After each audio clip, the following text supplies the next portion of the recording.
ভৌতিক কথা পডকাস্টের আরও একটি নতুন এপিসোডে তোমাদের সকলকে স্বাগত। আমি অমিত আছি তোমাদের সঙ্গে, আর তোমরা শুনছো ভৌতিক কথা পডকাস্ট, যেখানে বিভিন্ন মানুষের জীবনে ঘটে যাওয়া ঘটনা তার মুখ থেকে বা তার পরিচিত কারো মুখ থেকে শোনা হয়। আজকে আমাদের সঙ্গে কল রেকর্ডিংয়ে রয়েছেন প্রিয়াঙ্কাদি এই প্রথম আমাদের এই পরিবারের সাথে ঘটনা শেয়ার করছেন। যেহেতু উনি প্রথমবার কোনো প্ল্যাটফর্মে ঘটনা বলছেন, তাই জন্য একটু উনি ভয় পাচ্ছিলেন। তারপরে সাহস দেওয়ার পরে উনি ঘটনাটা তোমাদের সাথে শেয়ার করেছেন। আশা করছি আজকের এই ঘটনাটা তোমাদের বেশ লাগবে। তোমরা অবশ্যই শেষ পর্যন্ত শুনবে, শুনে জানাবে কেমন লাগলো দিদির ঘটনাটা। তো আর কথা বাড়াচ্ছি না, একদম সরাসরি চলে যাচ্ছি দিদির কাছে।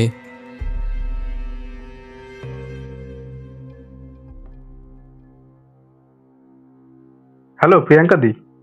হ্যাঁ বলুন। আচ্ছা, আপনার সাথে তো সম্প্রতি কথা হলো, আপনার মোস্ট প্রবাবলি মামার বললেন, তাই না? মামার বাড়িতে মামারই বললাম, মামার বাড়িতে একটা মানে খুব সুইসাইড করার আগে এবং পরে খুব আনন্যাচারাল ঘটনা ঘটেছিল।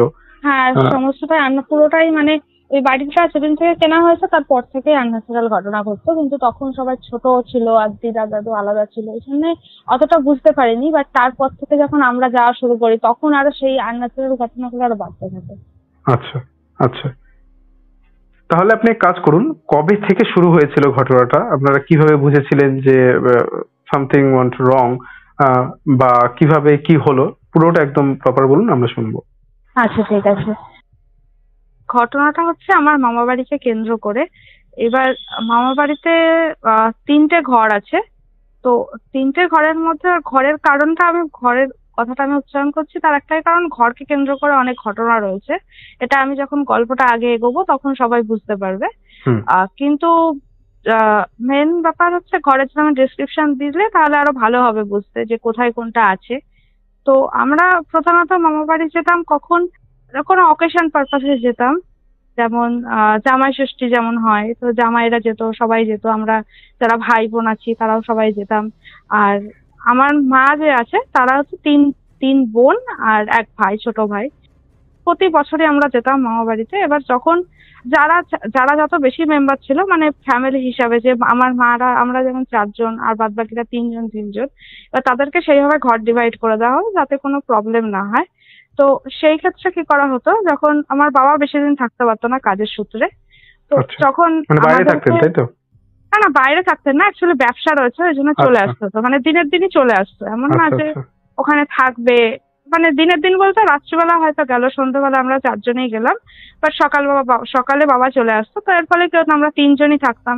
তারপরে কি হতো, আমাদের ঘরটা চেঞ্জ করে অন্য ঘরে দিয়ে দেওয়া হতো। বলতো কি, তোরা ওই ঘরে শুয়ে পড়, তাহলে ভালো হবে, তাহলে এদের থাকতে তাহলে ওই ঘরে সুবিধা হবে। আমরা বলতাম ঠিক আছে, প্রবলেম নেই। এবার আমি যে 3টে ঘরের কথা বললাম, ঘরের ডেসক্রিপশনটাও দিই, তাহলেও সুবিধা হবে। তো একটা ঘর ছিল রান্নাঘর, যেখানটায় রান্না করা হতো, মানে গ্যাস থাকতো। রান্নাঘরের টুকিটাকি, মানে মধ্যবিত্ত ফ্যামিলির যেমন রান্নাঘর হয়, বেশ বড় সড়ো না, আর ঠিকঠাক। তো ওইরকম একটা মানে গ্যাসটা সবকিছু থাকতো, আর তার পাশে একটা খাট ছিল। তো এবার আর মাঝে একটা ঘর ছিল, সেখানে টিভি থাকতো, আর একটা ঘর আর খাট ছিল, এরকম ছিল। আর তার পাশে আর একটা কোণার ঘর ছিল, ওখানটা আর একটা খাট ছিল, আর ঠাকুরের সিংহাসন ছিল, আর ওই আলমারি যেরকম থাকে সাধারণত ঘরে। আর বাড়িটা হচ্ছে মানে উপরে টিনের চাল, বাট পাকা বাড়ি। আর একটা ছিল কি না, বারান্দা টাইপের ছিল, মানে 3টে ঘরকেই মানে বাইরে থেকে করা একটা গ্রিল দেওয়ার মতো একটা ছিল, বারান্দা মতো ছিল, উঠোন বা বারান্দা যেটা তোমরা বুঝতে পারো। তো সেরকম ছিল, সেটাও ছাউনি ছিল উপরে। এবার ঘটনাটা হচ্ছে, বাবা যখন চলে আসতো, আমরা যখন 3 জন থাকতাম, তখন আমাদেরকে বলা হতো যে কোণার ঘরে যেতে। তখন কোণার ঘরে আমরা যখন রাত্রিবেলা শুতাম, আমার কোণার ঘরটা ফ্লেক্সিবল লাগতো না, আমি ভাবতাম যে আমারই হতো। কিন্তু পরে ফ্লেক্সিবল বলতে অ্যাকচুয়ালি আমি যখন ঘরটাতে ঢুকতাম, মানে আমাকে কখনো যদি বলা হতো যে ওই ঘরে রয়েছে, যেমন আমি বললাম যে আলমারি রয়েছে ঘরে, তো এবার কি হতো যে কোনো ড্রেস, ধরো এবার আমরা যাবো, যে তখন সবসময় তো আর ড্রেস নিয়ে যেতাম না, হয়তো দেখা গেলো হয়তো একটা ড্রেস নিয়ে গেলাম, বাট সবসময় তো পুরো ফ্যামিলির 3-4টা ড্রেস নিয়ে যেতাম না, দিদা ওই জন্য কিনে রেখেছিল, যেহেতু প্রতি বছর আমরা যেতাম যে যাবো জামাই ষষ্ঠীতে, কালী পুজোতে, তাই জন্য দিদা আমাদের জন্য যেরকম রাত্রেবেলা নাইট ড্রেস, যেমন নাইটি টাইটি সব কিনে রাখতো। তার জন্য তো দিদা বলতো যা, তো এসছিস ফ্রেশ হয়ে নে, তারপরে খেতে বসবি। তো আমাকে যদি বলতো তুই একা একা যা ওই ঘরে গিয়ে ড্রেস চেঞ্জ করে আয়, তা আমি যেতে পারতাম না। সেটা আমি চাই না যে কেন যেতে পারতাম না, আমি তো নিজের বাড়িতে তো কোনো প্রবলেম হতো না, আমি একা একা ঘরে থাকতাম। হ্যাঁ আনইজি ফিল হতো। হ্যাঁ আনইজি ফিল তো অবশ্যই ফিল হতো। এমনকি এরকম লাগতো ওই ঘরের ভিতর গেলে মনে হতো কি যে এমন হবে না তো যে আমি গেলাম আমি আর বেরোতে পারবো না ঘর থেকে। এটা তো শুধু শুধু একটা ঘরের ভিতর গেলে ফিল হওয়ার তো কোনো কথা না, যদি সেই ঘরে কোনো যদি প্রবলেম না থাকে।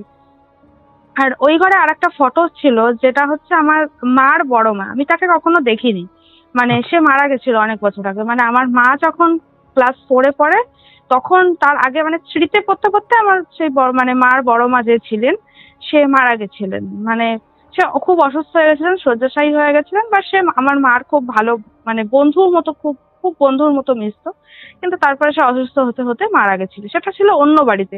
এবার হ্যাঁ, আর একটা কথা বলা হয়নি যে আমার মামা মানে আমার মামা বাড়ির যে ফ্যামিলি, তো আমার দাদু ছিল আর দিদা ছিল আর ওরা 4জন তো ছিল, মানে টোটাল 6জন হলো। এবার তারা তারা পুরো টোটাল এই বাড়িতে, কিন্তু তাদের প্রথম এই বাড়িটা ছিল না যেখানে তারা এখন বসবাস করছে, এখনো এই বাড়িতেই তারা বসবাস করছে।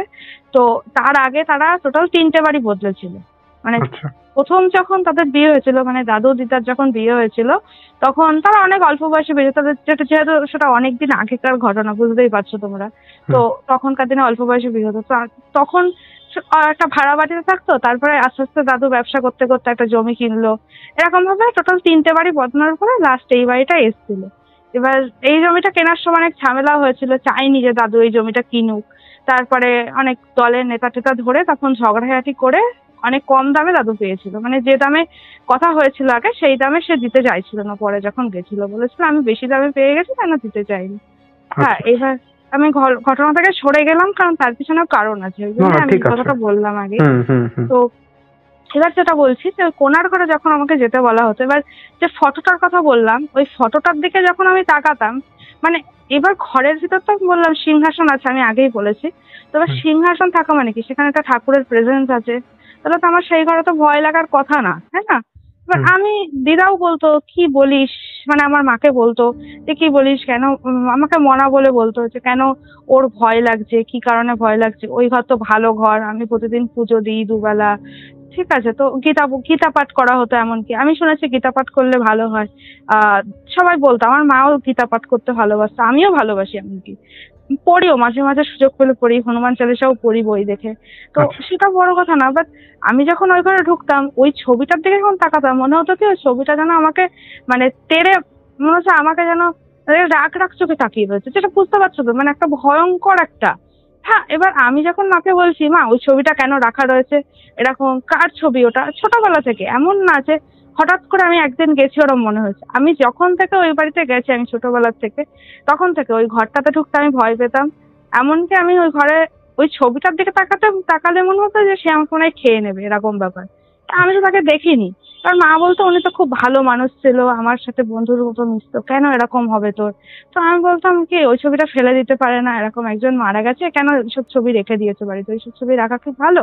আমার একটা ভয় লাগতো। আর আমি আমাদের বাড়ি থেকেই, মানে আমার বাবার যে বাড়ি, আমি যে বাড়িতে থাকি, সেই বাড়িতে এরকম কেউ যদি মারা যায় তার ছবি সামনে এরকম রাখা হয় না, কারণ বলা হয় যে তার, যে চলে গেছে সে তো চলেই গেছে, তাকে কেন ফালতু ফালতু মনে করে সময় নষ্ট করা হবে বা দুঃখ পাওয়া হবে।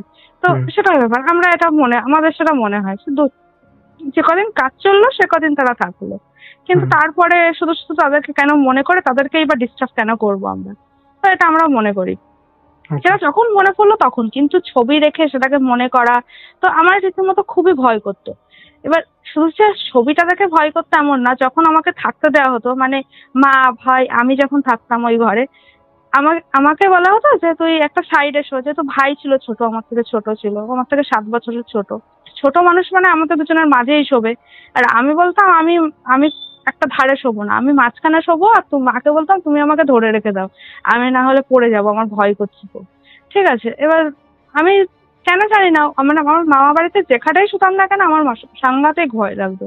কিন্তু আমার যদি আমার পিসির বাড়ি থাকতাম বা অন্য কারোর বাড়ি যেতাম, আমার কিন্তু এই ভয়টা লাগতো না। যে মাকে আমি কখনো বলতাম না যে আমি এই সাইডে শোবো না, আমার খুব ভয় করছে, আমি এই ঘরে যাবো না, কোনোদিনই বলতাম না। তো ওই বাড়িতে গেলে এটা খুব ভয় করতো, ওই ঘরে খুবই ভয় করতো। এবার এই কদিন আগে মার সাথে আলোচনা হচ্ছিল যে এই যে ঘটনা আমি আগে এর পরে আবার বলবো, ঘটনাটা যখন বলবো আরো সাংঘাতিক কিছু হয়েছে, তো সেগুলো যখন বলবো তখন বলবো। কিন্তু এই কদিন আগে মার সাথে আলোচনা হচ্ছিল যে ওই ঘরের মতো আমার খুব ভয় লাগতো। মাকে এর আগেও বলেছি, তোমরা কিছু বুঝতে পারছো না? মা বলছে কি হ্যাঁ আমি তো বুঝতে পারতাম না অতটা, কিন্তু আমার গা ছমছম করতো। আর মা বলে যে আমার তো সিংহ লগ্ন না কি একটা বলে যেটা হয় আর কি, আমি অতটা আসলে এইসব বিষয়ে মানে এক্সপার্ট নই। তো তবুও আর কি মা যখন বলে তখন বুঝতে পারি। মা বলছিল হ্যাঁ আমার তো অতটা ভয় লাগে না, কিন্তু আমার গা ছমছম করে, গাটা ভার হয়, ওখানে নেগেটিভ এনার্জি আছে।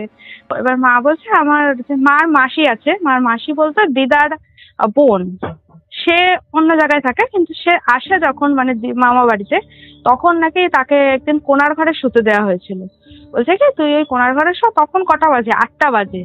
এবার আমি ঘটনাটা জানতাম না, কিন্তু মা হঠাৎ করে আমাকে এই কদিন আগে, বেশ কিছুদিন আগেই মা আমাকে বলছে জানিস তো যে তোর তো ভয় লাগতো বলছিস, তা আমার যে মাসি সে তাকে রাত 8টার সময় তুই শুয়ে পড়, যেহেতু গ্রাম এলাকা বললাম, তো এবার গ্রাম এলাকায় মাসিকে শুতে দেওয়া হয়েছে।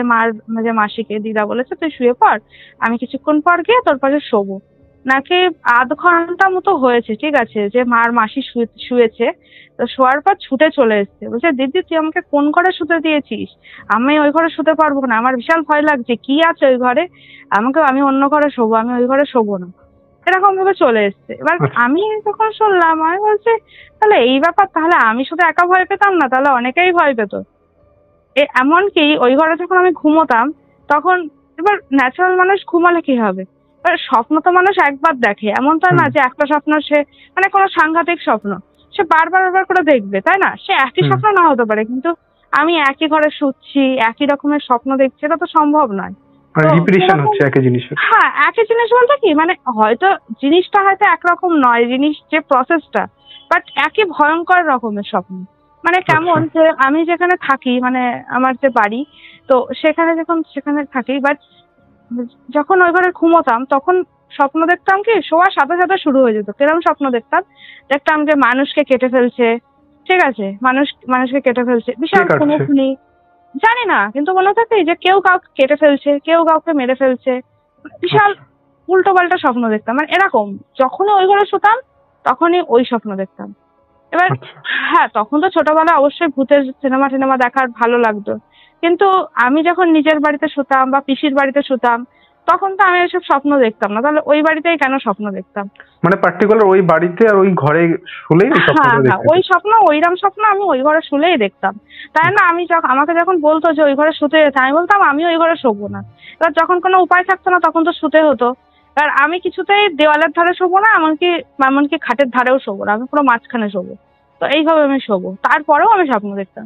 এবার সকালে যখন হতো, এবার আমি জানি না এটা সবার ক্ষেত্রে হয় কিনা, আমার তো নিজের বাড়িতে এরকম হয় না বা অন্য কারোর বাড়িতে হয় না, কিন্তু আমি যখন মানে সকালে উঠলে যেটা হয় আর কি, অকেশন বা কোনো কিছু থাকলে, তো সবাই কি হয় যে যার মতো উঠে গল্প করতে লেগে যায়।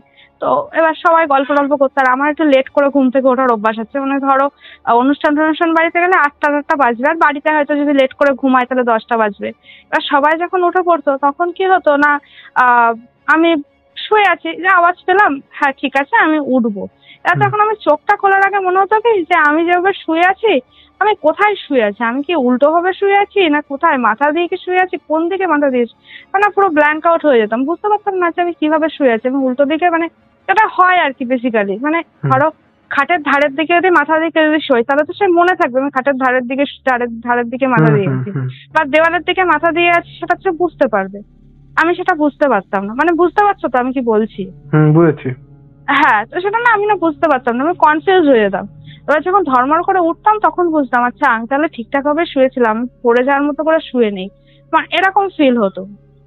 তো এটা গেল ওই ঘরের ঘটনা, মানে যে কোনার ঘরের যে কথাটা বললাম।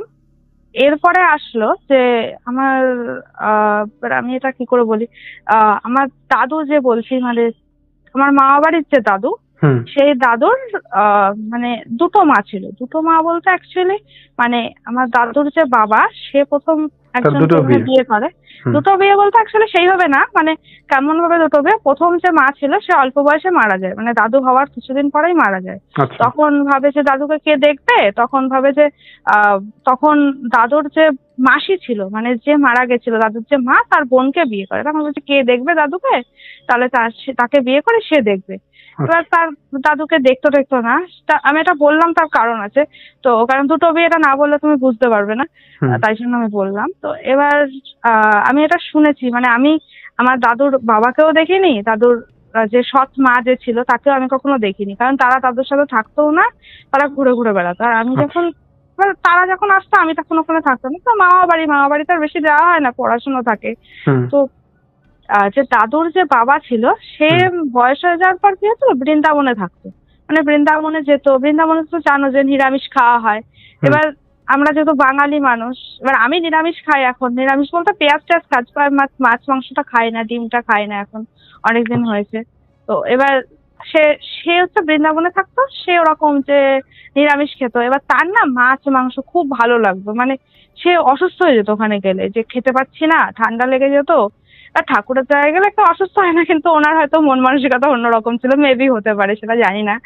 এইবার কি হয়েছিল, তো তখন দাদুর বাড়িতে আসতো, মানে আমার মামা বাড়িতে যখন দাদুর বাবা আসতো তখন কি হতো, উনি মাছ মাংস খেত, প্রায়ই আসতো, যখন আসতো তখনই খেত। এবার খেত যখন, তখন অনেক অনেক করে খেত। এবার প্রায়ই আসতো, আস্তে আস্তে না হঠাৎ করে একদিন শুনলো যে সেই দাদুর বাবা রেল লাইনে কাটা পড়েছে, ঠিক আছে, মানে ওইখানেই, নাকি কোনো কারণ ছিল না। অনেকে বলে সুইসাইড করেছে, অনেকে বলে রেল লাইনে কাটা পড়েছে। এই হলো ধরো এটাকে কি বলে, কিভাবে মৃত্যু বলে, অপমৃত্যু বলে যেটাকে বলে। হ্যাঁ, এই দিয়ে শুরু হলো, ওই বাড়িতে শুরু হলো যে অপমৃত্যু। এইবার আর একটা কথা বলে রাখা ভালো, যে আমার এটা হয়তো বলা উচিত না, তাও আমি বলছি। কথাটা হচ্ছে কি, ধরো আমার যে 3 বোন যে বলছি, আর যে ছেলে ছিল দিদার, তো তাদেরকে মানে দিদা দাদু কখনোই মানে যে মানে ভালোবাসা যে মেয়ে মানে যে পড়াশোনা করাবো সেরকম কিছু নেই, যে বিয়ে দিয়ে দেবো আর ছেলেকে টাকা ইনকাম করবে, যেটুকু পড়াশোনা করুক, এরকম ব্যাপার। তো বুঝতে পারছো তো, তো সেটাও বলছি, তার কারণ আছে, এটা আমি আগেই বলে রাখলাম, তাহলে বুঝতে সুবিধা হবে যে কতটা শেয়ারেবল ছিল, যে ওই জন্যই যে মা বাবার সাথে কতটা শেয়ার করতে পারে, বা বনে বনে কেমন বন্ধুত্ব সেটা তুমি বুঝতে পারবে। এর ফলে কি হতো, কোনো বোনের সাথে কোনোদিন বন্ডিং ছিল না সেরকম, যে খুব ভালোবাসা অবশ্যই ছিল, বাট হাসি ঠাট্টা সমস্ত কিছু শেয়ার সেটা কখনো গড়ে ওঠেনি বিয়ে হয়ে যাওয়ার আগে বা বিয়ে হয়ে যাওয়ার পরে কারোর সাথেই। আর যে মামা ছিল, মামার যে এটা তোমাকে আমি কি প্রথমে বলেছি যে ওই বাড়িতে একটা সুইসাইডও হয়েছে ওই বাড়িতেই, বলেছিলে, কিন্তু এই ঘটনায় বলনি, আমাকে আগে বলেছিলে। হ্যাঁ, ওই বাড়িতে মানে আমার যে বলছি যে মামা ছিল, মানে 3 বোনের পর ছোট ভাই, সে ওই বাড়িতে সুইসাইড করে। আচ্ছা, আমি একটু আটকাচ্ছি, তুমি যে সুইসাইড করার কথাটা বলছো, সেটা কি তোমার স্বপ্ন দেখাগুলো কি সুইসাইড করার পরে না আগেই হতো? না, তারপরে। ওকে, সুইসাইড তারপরে হয়েছে, অনেক পরে। মানে কোন সালে বলো তো সুইসাইডটা হয়েছে? 15 সাল। আচ্ছা, বুঝতে পারছো? তো 2015 সালে সুইসাইড হয়। তখন আমি জয়েন্ট এন্ট্রান্সের প্রিপারেশন নিচ্ছিলাম। তো তখন হঠাৎ করে ভোরবেলা খবর আসে এরকম হয়েছে। তো এবার আমার যে বনগাঁর কথা বললাম, ওটা তো বনগাঁর একটা পাশের একটা গ্রাম। তো এবার মানে আমার মামা বাড়ি যেখানে, এবার বনগাঁয় মানে আমার দিদা আগেকার দিনের মানুষ, বা আমরাও এখনো যাই, সেটা আগেকার দিনের মানুষের কথা বলা ভুল হবে। তো আমরাও যাই, যে ধরো ঝাড়ানোর কথা, ঝাড়াই অনেকে, যেটা ভয় লেগেছে ঝাড়িয়ে আসি। তো একজন ছিল যে ঝাড়াতো, শুনছিল মুসলিম, তো তার কাছে যেতাম। আমারও ওখানে যখন ভয় লাগতো তখনও ঝাড়িয়ে আনতো। এবার এটা বলা হতো নাকি আমি যখন মানে ওই বাড়িতে আমি যখন হয়েছি তখন মা প্রথম থেকেই ওই বাড়িতে ছিল, মানে খুব কম দিন এই বাড়িতে ছিল, ওই বাড়িতে অর্ধেক সময়টা ছিল, মানে হওয়ার আগে। তো হওয়ার পরেও অনেকদিন ছিলাম। এবার আমার মেয়েদের যে শারীরিক প্রবলেম থাকে, আমার প্রথম থেকে ওই বাড়িতে যাওয়ার পর থেকে ছিল, মানে খুবই শারীরিক প্রবলেম ছিল, মানে কোনোদিন সুস্থ হতাম না। যে প্রচুর ডাক্তার দেখানো হয়েছে কিন্তু সুস্থ হয়নি। এটা যে আমার হয়েছে তা না, বা অপুষ্টির জন্য, খাওয়া দাওয়া খুব ভালো ছিল তাও সুস্থ হতাম না, মানে ওই অসুবিধা ছিলই। আর রোগা ছিলাম খুব। আর আমার যে মানে আমার ছোট মাসি যে আছে, তার যখন বাচ্চা হয়, তারা যখন ওখানে যখন যায়, তাদেরও একই প্রবলেম, দুজনেরই একই প্রবলেম শুরু হয়। ওরকম মেয়েদের যে শারীরিক প্রবলেম, ওটা আমি বলছি না অ্যাকচুয়ালি, মানে ওটা একটু বাধার ব্যাপার আছে, আমি বলছি না। তো ওই প্রবলেম শুরু হয়, এটা কিন্তু ছোট থাকতে, ঠিক আছে, ছোট্টবেলা থেকেই যখনই ওই বাড়িতে যাওয়া হতো তখনই এটা প্রবলেম শুরু হতো।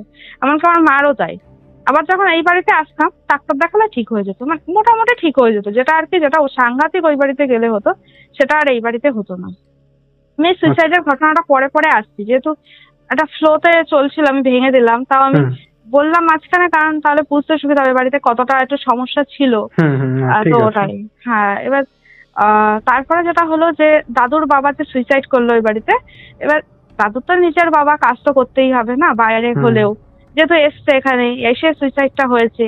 এবার তখন না অত তো বুঝতে পারিনি হঠাৎ করে কেন ওই বাড়িতে না খেয়েছে, ঠিক আছে, তো সুইসাইড করুক বা রেলে কাটা পড়ুক, আর উনি তো অত অসচেতন নয়, যেরকম শোনা হয়েছে উনি অনেক ব্রেন ছিল, তো কেন উনি শুধু শুধু, সে কি লাইন দেখে পারাপার হবে না, শুধু শুধু কেন বা সে লাইনে, মানে লাইনে কাটা পড়তে যাবে, সেটা বা সুইসাইডই বা কেন করতে হবে? সে খেয়ে দিয়ে কোনো মানুষ সুইসাইড করতে যায়?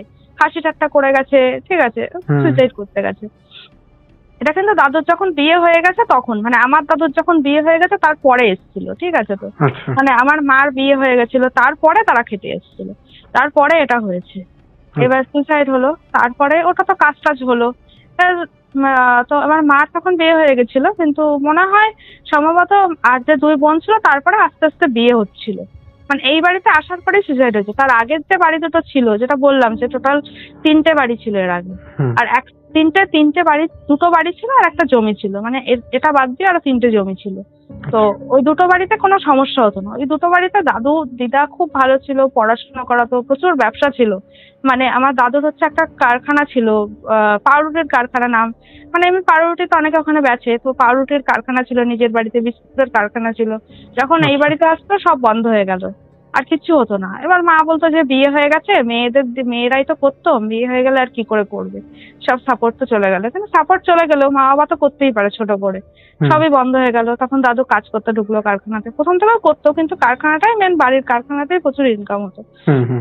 তো সেটা বন্ধ হয়ে গেল, মানে সবকিছুতে অবনতির দিকে যাচ্ছে। যে ওই 3টে জমি দিয়ে মেয়েদের বিয়ে দিল, তার ফলে কি হলো, হাতে কোনো পয়সা শূন্য হয়ে গেল, ঠিক আছে, কারখানা বন্ধ হয়ে গেল। কারখানা বন্ধ করে দিল, দাদু বললো আমি কারখানায় শুধু কাজ করব, কারণ কারখানার মালিক বলছে তুই কারখানা চালাস না, ভয় দেখাচ্ছে, কারখানা বন্ধ করে দিল। সবই এই বাড়িতে আসার পরে হলো। তো সবই মানে ইনকাম বন্ধ হলো, মেয়েদের বিয়ে দিয়ে দিল, তাও যে ভালোভাবে বিয়ে দিয়েছে সেটাও না, মানে কি বলবো, ভালো দেখে শুনে সেটাও না, যেভাবে যা পেয়েছে তাই সেরকম ভাবে বিয়ে দিয়েছে। তো এরপরে কি হলো যে দাদুর যে যখন আমি 9-এ পড়ি, সম্ভবত 8 বা 9-এ পড়ি, তখন কত সাল হবে, 2012, তার আগে 2 বছর আগে, ধরো 2010 সাল কি 9 সাল এরকম সাল নাগাদ হঠাৎ করে খবর আসলো যে মানে দাদু জানতে পেরেছিল যে দাদুর যে সৎ মা ছিল, মানে আমার মামা বাড়ির দাদুর কথা বলছি, দাদুর যে সৎ মা ছিল, যে সেকেন্ড বিয়ে আমি বলেছিলাম, তো সে সৎ মা ছিল, সেই সৎ মা মানে বাসে কাটা পড়েছে, মানে বাসের তলায় চাপা পড়েছে। এবার সৎ মা কোথায় ছিল না, কোন একটা বর্ধমান বা কোন একটা দিকে ছিল, মানে থাকতো না আর কি। তিনি কোথায় আয়ার মতো কাজ করে না, অনেকের বাড়ি থেকে থেকে অনেকে কাজ করে না, ওরকম কাজ করতো। তো উনি ওরকম কাজ করতো, আর যা ইনকাম করতো দাদুর যে মানে বোন ছিল, মানে ওনার যে নিজের মেয়ে ছিল, সব দিত। এবার যখন মানে এবার সৎ মা ছিল, এবার সবাই মানে আমরাও বলেছিলাম দাদুকে তোমার কি দরকার, মানে আমার মা সবাই বলেছিল যে তোমার কি দরকার বাড়িতে কাজ করার, তোমাকে দেখতো না, যার কাছে ছিল সে করুক, এখানে তো আর কিছু হয়নি, তুমি কেন কাজ করতে যাচ্ছ, তুমি কেন টেনে টেনে কাজ। দাদুও চাইনি কাজ করতে। এবার দিদা বলছে না কাজ করলে হয়, না কাজ করলে তো হয় না, ওরকম ভাবে হয়। এবার ঠিক আছে কাজ করেছো, ঠিক আছে, এবার পাড়ার সব লোক খাইয়েছে, এবার ইনকাম থাকবে তারপর তো খাওয়াবে, সেটাও বড় কথা না। এবার সবাইকে ডেকেছে। এবার আসলো সেই দিনটা, যেটা আমি সত্যি মানে নিজে এক্সপিরিয়েন্স করেছি, ভুল কি ঠিক আমি জানি না, এরকম কেউ এক্সপিরিয়েন্স করে কিনা সত্যিই জানি না আমি। আমার সেদিনকে খুব ভয় লেগেছিল। কি হয়েছিল যেদিন খাওয়া দাওয়া মিটলো, যে দাদুর যে সৎমার যে শ্রাদ্ধ শান্তির খাওয়া দাওয়া যে মেটার পর আমরা ওই বাড়িতেই ছিলাম। এবার আমার না তখন থেকে গা চমচম করছিল। আমি বললাম যে আমার এমনিতেই ভয় লাগতো ওই কোনার ঘরে, আমার যত ভয় লাগতো, আমাকে কোনার ঘরে থাকতে দিত না। আমাকে তো আমরা মাঠের ঘরে থাকতাম প্রথম থেকেই, যেহেতু আমার ভয় লাগতো কোনার ঘরে। তো রাত্রেবেলা তখন 10-10টা বাজে, আর গ্রামের দিক যেতে করে শুয়ে পড়তাম, বাড়ি থাকলে তো 11টা-12টা বেজে যায়। তো আমি বলছি যে এরকম বাড়ি, একটা জিরো লাইট জ্বালিয়ে দাও। আর আমার তো ভয় লাগছে, বলছি জিরো লাইট কোথায় পাবো, জিরো লাইট টাইট নেই। মানে মামাকে বলছি আর দাদুদাকে বলছি এটা জিরো লাইট লাগিয়ে তো আমার ভয় লাগছে। বলছে আমরা তো সবাই শুভ পাশেই তো রয়েছি, ভয় লাগলে ডাকবি, কি সমস্যা আছে। বলছি জিরো লাইট জ্বালাবে না, তাহলে তো ভয় লাগবে, ঠিক আছে অসুবিধা নেই। আর আমি শুয়েছি, হঠাৎ করে তখন কটা বাজে, 12টা-13টা বাজে, হঠাৎ করে মনে হচ্ছে কি যে একটা মানে বরফের মতো ঠান্ডা হাত আমার গলা টিপছে। ঠিক আছে তো? হ্যাঁ, এবার মাকে বলছি যে ও মা তুমি আমার গলা টিপছো কেন, তোমার হাত তো ঠান্ডা কেন, দেখি দেখি তোমার হাত কোথায়, মানে অন্ধকার ঘর কিন্তু, ঠিক আছে তো। আমি আমার মায়ের হাত ধরছি, তোমার গলা টিপছো কেন, এরকম বলছে, মানে চিৎকার করে উঠেছি। মানে কতটা ধরেছে আমার এখনো গায়ের ভিতরে শিরশির করছে, সিরিয়াসলি কতটা ছোট চিৎকার করেছে আমি ঠিক জানি না। তো এবার সবাই লাইটটাই জ্বালিয়ে দিয়েছে, সবাই রীতিমতো ঘুমিয়েও পড়েছে সারাদিনের খাটাখাটি, সবাই পাশের ঘর থেকে লাইট ফাইট জ্বালিয়ে দিয়েছে। এবার হ্যাঁ, একটা কথা বলা হয়নি, আমার দাদু রাত্রেবেলা বাড়ি থাকতো না, আর সব বোন তো সবাই এসেছিল, মানে মার যে 2 বোন ভাই সবাই ছিল, তখনও কিন্তু এই মামার ঘটনাটা হয়নি, তারপরে কিন্তু। এবার আমি তো সবাই চলে এসছে লাইট টাইট জ্বালিয়ে। তো এবার বলছে কি হয়েছে তোর, হঠাৎ করে কি চিৎকার করছিস কেন? বলছে আরে একটা ঠান্ডা হাত দেখলাম আমার গলা চেপে ধরেছে। বলছে কি যে ঠিক আছে গলা চেপে ধরেছে, কি জানি তোর ভুল মনে হয়, তুই তো ভয় পাস এমনিতে।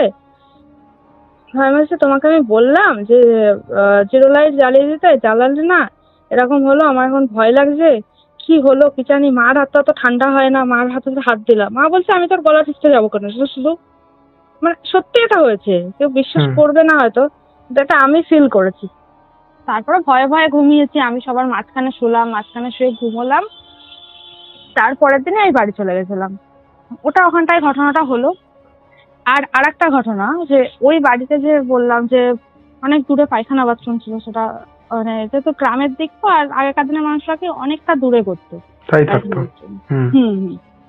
এবার দুটো পায়খানা বাথরুম ছিল, মানে আগে একটুখানি ছোটখাটো মতো একটা পায়খানা বাথরুম ছিল, মানে তেমন যেটাকে বলা হয় মানে একটুখানি মানে যা হোক করে একটা করা আর কি। তারপরে দিদা অনেকটা টাকা জমিয়ে কি করেছে, বড় বিশাল বড় করে, মানে বলা যায় কি এখনকার দিনের পৌরসভার যেমন ঘর দেয় না, ওরকম ঠিক মাপের একটা পায়খানা বাথরুম করেছে, ঠিক আছে, অনেক বড়। হ্যাঁ, বুঝতে পারছো, মানে পৌরসভার ঘরের মতো ঠিক ওরকম সাইজের। আচ্ছা, হ্যাঁ। এবার আমার আর অনেকটা দূরে। এবার মা বলছে কি তুমি ওরকম করেছো কেন, তোমার তো উচিত ছিল, তুমি যখন টাকা দিয়েই করেছো তুমি তো কাছে তো করবা, অত রাত্রিবেলা কে যাবে অত দূরে, পায়খানা বাথরুমে তো কাছে করতে হয়। নতুন যখন করেছো, দূরেরটা যাচ্ছিল মানে পুরোনোটা যাচ্ছিল ছিল, এটা করেছো হয়তো ছোট করে তো করতে পারছো। বুঝলে না, বড় করা তাহলে কি হবে। দিদার কি পায়ের সমস্যা, দিদার হচ্ছে মানে চেয়ার নিয়ে পায়খানা বাথরুমের সমস্ত কাজ করতে হয়, মানে হাঁটু ভাঙতে পারে না, তার দিদাকে হাঁটু ভাঙতে বারণ করা। হাঁটু বলে না যেটা, ওই হ্যাঁ, হাঁটতেও পারে না, তো এরকম ব্যাপার। তো ওই জন্য আর কি দিদা আমাদেরকে চেয়ারটাও তো রাখতে সুবিধা হয়, তো ওই জন্য। তা আমার না মানে আগের যে বলছিলাম যে ছোট যেটা যেরকম পায়খানা বাথরুম ছিল, ওখানে যখন যেতাম তখন দিনের বেলাতেও লোকে রাত্রিবেলা দাঁড়াতে হয়, আমি শুনেছি, তাদের ভয় লাগে, ধরো রাত্রিবেলা পায়খানা বাথরুম পেলে অনেক দূরে থাকলে দাঁড়াতে হয়। এমন না যে লাইট ছিল না, লাইট থাকতো সবসময় ভিতরে, ঠিক আছে তো, মানে লাইট বলতে যেমন সুইচ দিলে লাইট জ্বলতো, তো আগেরটা তাই ছিল। কিন্তু যখনই যেতাম মাকে বলতাম দাঁড়িয়ে থাকবা, পুরো সামনে দাঁড়িয়ে থাকবা, আমি মানে আমার কাজ কমপ্লিট করবো, তারপরে তুমি যাবা, আমি যখন ডাকবো উত্তর দেবা, যেন তুমি এখানে থাকবা, চলে যাবা না, আমার কিন্তু বিশাল ভয় লাগে, ঠিক আছে তো। কেন ভয় লাগতো আমি জানি না। আর যে নতুন যে বলছি যে পায়খানা বাথরুম হয়েছিল, তো আমি যখন যেতাম মনে হতো কি যে মানে এটা অস্বাভাবিক লাগবে শুনলে, কিন্তু এটা সত্যি হতো। মনে হতো কি যখন মানে বাথরুম কাছে মুখে তো লোকে ফেস ওয়াশ দেয়, ফেস ওয়াশ দেওয়ার সময় কি করে লোকে তো চোখটা বন্ধ করে তো চোখ খুলে তো আর করা যাবে না, ফেস ওয়াশ দেওয়াটা যাবে না মুখে। আমি যখন ফেস ওয়াশ দিতাম, আমি বাথরুমের ভিতরে ফেস ওয়াশ দিতে পারতাম না, আমি বাইরে এসে কলতলায় ফেস ওয়াশ দিতাম, মানে চোখ বন্ধ করতে পারতাম না আমি যখন স্নান করতাম। মানে এতটাই ভয় লাগতো, মনে হতো কি যে কেউ যেন আমার দিকে তাকিয়ে আছে, বা কেউ আমাকে ধরে নেবে না তো, এরকম ব্যাপার হতো। ওই নতুন পায়খানা বাথরুমে মাকে বলতাম বাইরে দাঁড়িয়ে থাকবা, ঠিক আছে। এবার পাড়ার লোকে এমন হতো যে মা, আমি জানি না, ওরকম জিজ্ঞেস করতো, মা এই কদিন আগে আমাকে বলছো যে কি জানিস তো তুই এরকম দাঁড়িয়ে থাকতে বলছিস তো, তা মানে মার কাছে আমি শুনেছি যে এই ঘটনাটা আরো ভালো করে, যাতে তোমাকে আমি মানে বলতে পারি আরো ভালো করে খুঁটিনাটি গুলো। তো মা বলছে তুই তো দাঁড়িয়ে থাকতে বলছিস, তো আমাকে দিদাকে পাড়ার লোক জিজ্ঞেস করতো কি ব্যাপার, ওর দাঁড়িয়ে থাকতে হয়, তা দাঁড়িয়ে থাকতে হয় কেন, ওর কি এরকম বাড়িতেও ভয় লাগে? বলছে না না আসলে নতুন জায়গা তো তাই ভয় লাগে। তার মা আমাকে বলছে, আমি ঠিক আছে নতুন জায়গা হলে সবার ভয় লাগে নাকি, কোনোদিন ওরকম দিনের বেলা কেন ভয় লাগছে? হুম আমি 15 দিন একবার একা ছিলাম গিয়ে, তখনও দিদাকে দাঁড়িয়ে থাকতে হতো, দিদা চেয়ার নিয়ে বসে থাকতো গিয়ে, ঠিক আছে তো, যে টাইম তো লাগে না মানুষের সেরকম। আর রাত্রেবেলা তো সাংঘাতিক ভয় লাগে। ওই কাজটার দিন ওরকম হলো যেটা আমি বললাম। আর পায়খানা বাথরুমে ওরকম ভয়ঙ্কর ব্যাপার আছে, আমি যেতে পারতাম না। মা বলতো মারও নাকি নেগেটিভিটি কাজ করতো, কিন্তু আমার ভাইয়ের কিন্তু খুব সাহস, মানে ভাইয়ের কোনো ভয় লাগতো না। ভাই যে কোনো ঘরে যে কোনো সময় যেত, এমনকি যাই হয়ে যাক, ও রাত্রিবেলা কলতলায় যাচ্ছে বাথরুমের সব একা একা, ওর কোনো ভয়টাই কিছু নেই। ওকে যখনই জিজ্ঞেস করে বলে ওইসব ভয়টাই আমার নেই, কিন্তু আমার লাগতো ভয়। এমনকি আমার বাবারও লাগতো, বাবার কিন্তু আর অত ভয় নেই, কিন্তু আমার বাবারও লাগতো। বাবা যখন রাত্রিবেলা ধরো যখন বলছে সন্ধ্যাবেলা বাবা যেত যখন, মানে জামা ষষ্ঠীতে যেত, তখন বাবা বলতো, মাকে বলতো কি দাঁড়াও তো একটুখানি আমাকে, আমি তো হাত ধুতে যাবো, এরকম ব্যাপার, দাঁড়াতে হতো। বাথরুমে যাবো দাঁড়াও তো, দাঁড়াতে হতো। তো একটা মানুষের ভয় লাগে না, সে ভোরবেলা উঠে হাঁটে যাচ্ছে, আর তখন দাঁড়াতে হচ্ছে না, এখন কেন দাঁড়াতে হচ্ছে, তাই না? তাহলে লাগতো, মনে হতো বাবাকে দাঁড়াতে হচ্ছে। আমি ভাবতাম এখন ঠিক আছে দাঁড়াতে হচ্ছে, হয়তো নতুন জায়গা হতে পারে, মানে তখন না অতটা কেউ গা করেনি actually। এটা মা আমাকে কদিন আগে বলছে সে জানিস তো আমার না ওই বাড়িতে গেলেই না, মানে একটা হয় যে ধরো দাদু দিদা একা একা থাকে, মানে বয়স তো হয়েছে, মনে হতো যে যখন এখান থেকে যাবে তখন ওখানে যেন কাজ করতে পারে, যে জানে হাতে হাতে একটু করে দেবে, যতই খাই ওখানে গিয়ে, কিন্তু হাতে হাতে একটু করে দিলে সবারই তো ভালো লাগবে। মা বলতো আমি যখন ভাবতাম যে যাবো, যাওয়ার সাথে সাথে মানে প্রথম দিন ভাবতাম যে একটু রেস্ট নিয়ে না সেকেন্ড দিন থেকে কাজ করবো, সেকেন্ড দিন থেকে এনার্জি পুরো লস, মানে মনে হতো না যে কাজ করি, যেটা সাধারণত বাড়িতে মনে হয় যে কাজ করব, এটা করতে হবে, মানে রেস্ট নে, তার পরের দিন কি হবে, রেস্ট নেবে, এনার্জি আসবে, তো সে এনার্জি পুরো লস্ট। আর এটা মা আমাকে বলছে, না আমি বললাম, ঠিক আছে তা হবে হয়তো, ওই জন্য হয়তো হতো, মানে যেহেতু আমরা জানি ঘটনাটা কি হয়েছে। এরপরে এরপরে যেটা হলো, হ্যাঁ এরপরে আরেকটা ঘটনা ওই বাড়িতে না, মানে কি বলবো, যে আমাদের ধরো বাড়িতে ধরো মানুষের যদি ঘরে যদি রং করাও যে না থাকে, তার ঘরে ধরো আলো জ্বাললে কি হবে, তোমার আলো তো জল জল করবে, মানে ঘরটা তো আলোকিত হবে সন্ধ্যাবেলা রাত্রিবেলা, ঠিক আছে, যতই তার গ্রামের সাইড হোক না কেন, পাখাকে এরকম বন বন করে না করে পাচে দেওয়া হচ্ছে পাখা, তাও মনে হচ্ছে একে চলছে, ঘেমে যাচ্ছে রাত্রিবেলা। তারপরে কি স্টেবিলাইজার হয় না, স্টেবিলাইজারই তো মনে হয় বলে, যেটাতে স্পিড বাড়ায়, পাখার স্পিড বাড়ায়, লাইটের স্পিড বাড়ায়, স্টেবিলাইজার রাখা ছিল। বলতাম রাত্রিবেলা পাখা পুরো স্লো চলছে, হ্যাঁ বলতো কি আসলে পঞ্চায়েত এলাকা তো তাই জন্য এরম হতো। কিন্তু আমার যে মেজো মাসির বাড়ির পাশেই ছিল, মানে পাশের গ্রামে ছিল, মানে ওই গ্রাম আর তার পাশের গ্রামেই ছিল, তো তাদের বাড়ি কিন্তু আমি 15 দিন মতো 1 মাস গিয়েছিলাম, মানে আমাকে খুব ভালোবাসতো, আমার ভাইও গিয়েছিল। ওদের বাড়ি কিন্তু ওরম লাগতো না, তার মানে আমার মামা বাড়ির থেকে ওটা আরো বদ্ধ গ্রাম, ঠিক আছে, চারিপাশে এরকম ক্ষেত টেত সমস্ত কিছু থাকে, মানে যেমন গ্রামের যেরকম পরিবেশ থাকে না সেরকম এখনো আছে। ওদের বাড়িতে কিন্তু ওরকম নয় যে স্টেবিলাইজার লাগাতে হয়, মানে স্টেবিলাইজারে জোর দিতে হয়, আমাদের বাড়িতে নেই, এখানে তো পৌরসভা, বাট সেটা না, কিন্তু ওখানে ওরকম স্টেবিলাইজার কেন করতে হবে, তো অতটা মনে হতো না।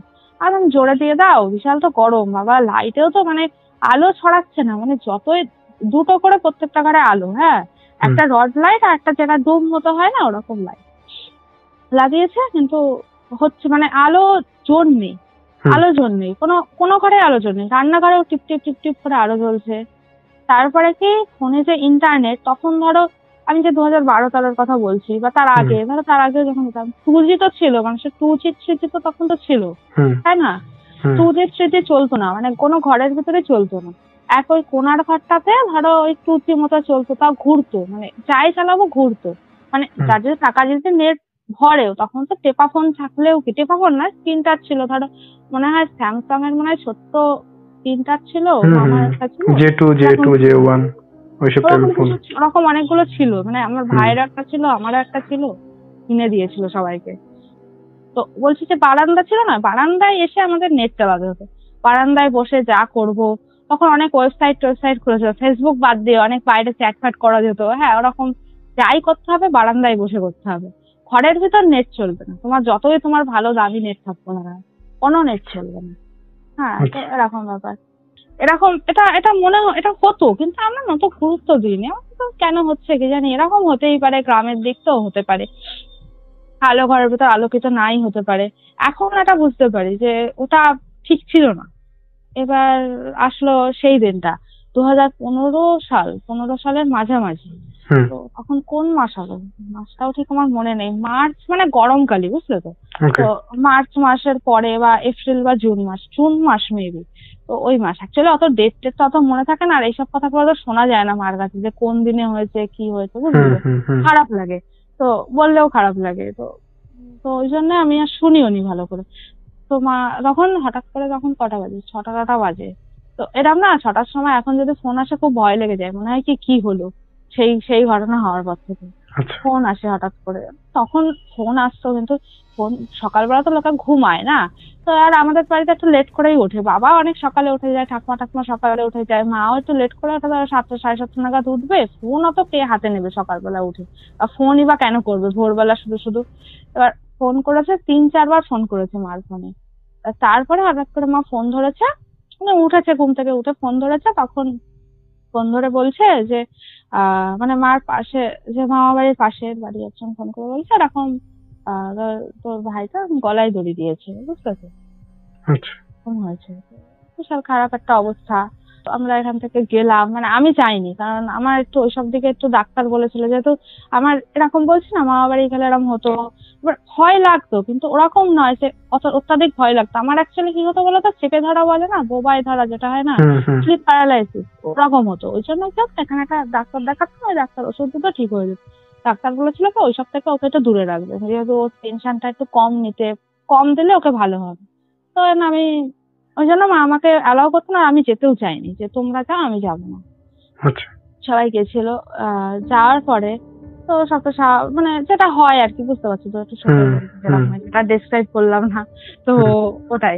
তারপরে যাওয়ার পরে ধরো 4 দিনে মনে হয় কাজ হয় মেবি, তো ওরকম হয়। তো ওরকম কাজটা হওয়ার মাঝখানে একটা একটা ঘটনা ঘটেছিল, যেটা হচ্ছে, যার মানে আমার মামা তো খুব, মানে কি বলবো, ও কিন্তু মানে আমার সাথে বন্ধুর মতো পুরো মিশতো, ঠিক আছে। যে আমার থেকে কত বছর বড় বলো তো, আমার থেকে 7 বছর হবে হয়তো, 4-5, 7 কি 6-7 বছরের বড়।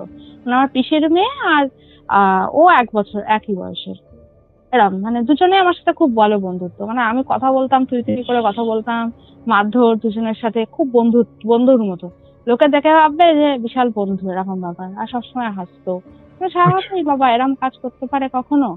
হ্যাঁ, এটা প্রথমে যে দুটো ঘটনা বললাম, ওরকম ওটা হলো না, যেটা যেটা বললাম যে দাদুর বাবা ওরকম রেলে কাটা পড়লো, আর দাদুর সৎমা বাসে কাটা পড়লো, তারপরে হুম এটা হলো, ঠিক আছে। মানে ওটা কিন্তু অনেক, ঘটনাটা কিন্তু অনেকটা ডিস্টেন্স রেখে, অনেক টাইম ডিস্টেন্স রেখে, হুম এমন নয় যে ফ্রিকুয়েন্টলি হয়ে যাচ্ছে পরপর, হুম মানে হুম টাইম হুম। ডিস্টেন্স রেখে, বাট হচ্ছে। হ্যাঁ, ও তো খুব বন্ধুর মতো ছিল, এবার আমার খারাপ লাগছিল, কিন্তু আমিও যাইনি, আমার ভাইও যায়নি। আর আমার যে ছোট মাসি, আমাদের বাড়ির পাশেই ছোট মাসিরও এখানে বিয়ে হয়েছে, তো হুম। তার মেয়ে আছে, সেও যায়নি। আমার নিজের ভাই, আমি আর ছোট মাসি যাইনি। তো আমরা পিসির বাড়ি ছিলাম, পিসির বাড়িটা আমাদের পাশেই। তো পিসির বাড়ি ছিলাম, আমার আমার তখন পিসির মেয়ে ছিল, মানে দিদি ছিল। তো তার কাছে আমি থাকতাম, তো মানে তারা খুব ভালো করতো, তাদের বাড়িতে আমি থাকতাম, যেহেতু বাড়িতে আর কেউ নেই, ঠাকুমা আর কাকা রয়েছে, আমি আর এই বাড়িতে থাকতাম না, আর শোবো কোথায়, ওই না আমি পিসির বাড়িতে ছিলাম সেই কদিন, সেই 4-5 দিন। তো হুম। যেহেতু ওরা থাকবে ওখানে, কি সমস্যাটা তো করতে হবে, ওদেরকে সামলাতে হবে। তো তার মধ্যে একটা ঘটনা ঘটে, তা যেদিনকে মানে যখন হয়েছিল, তখন তার লক্ষ্য পড়ে না যে ধরো কি হয়েছে, কোথায় কি জিনিসপত্র আছে, কোথায় কি রয়েছে, বা কোন ঘড়ি বন্ধ হয়েছে। অত টাইমের দিকেও তখন নিশ্চয়ই বাড়ির লোক দেখবে না, না কি হয়েছে হুম না হুম হয়েছে কোনো জিনিসপত্র দিক। তারপরে কিছুদিন পরে নাকি দাদু দেখছে যে একটা ঘড়ি বন্ধ হয়ে গেছে। হ্যাঁ, মানে হুম দেওয়াল ঘড়ি হয় না, যে দেওয়াল ঘড়ি, ওই যে ঘরে এই ঘটনাটা হচ্ছে রান্নাঘরে, ঠিক আছে। যে হুম। ঘরে বলছে না, যেখানে রান্না হতো, আর তোমার খাটও ছিল, ওই ঘরে পাখাতে করেছিল। তো ওই ঘরে একটা কালী ঠাকুরের একটা ছবি আছে। তো তো সবাই বলতো যে ঠাকুরের ছবির সামনে এরকম হলো। তো ভাবতো তো কেন হলো, এরকম ব্যাপার। তো ওই ঘরে ঘড়িটাও ছিল। তো ঘড়ি থাকার দরুন ঘড়িটা কি হচ্ছিল, বন্ধ হয়ে গেছিল। তো দাদু দোকানে নিয়ে গেছে, দোকানদার বলছে কি যে ব্যাটারি ট্যাটারি পড়িয়েছে, ভালো করে দেখেছে। দোকানদার বলছে এই ঘড়ি ঠিক হবে না, মেশিন বদলাতে হবে, তুই নিয়ে আয়, মানে দাদুকে বলছে সে। দাদুর সাথে সব দোকানদারের খুব বন্ধুত্বের সম্পর্ক, দাদু খুব মিশুকে।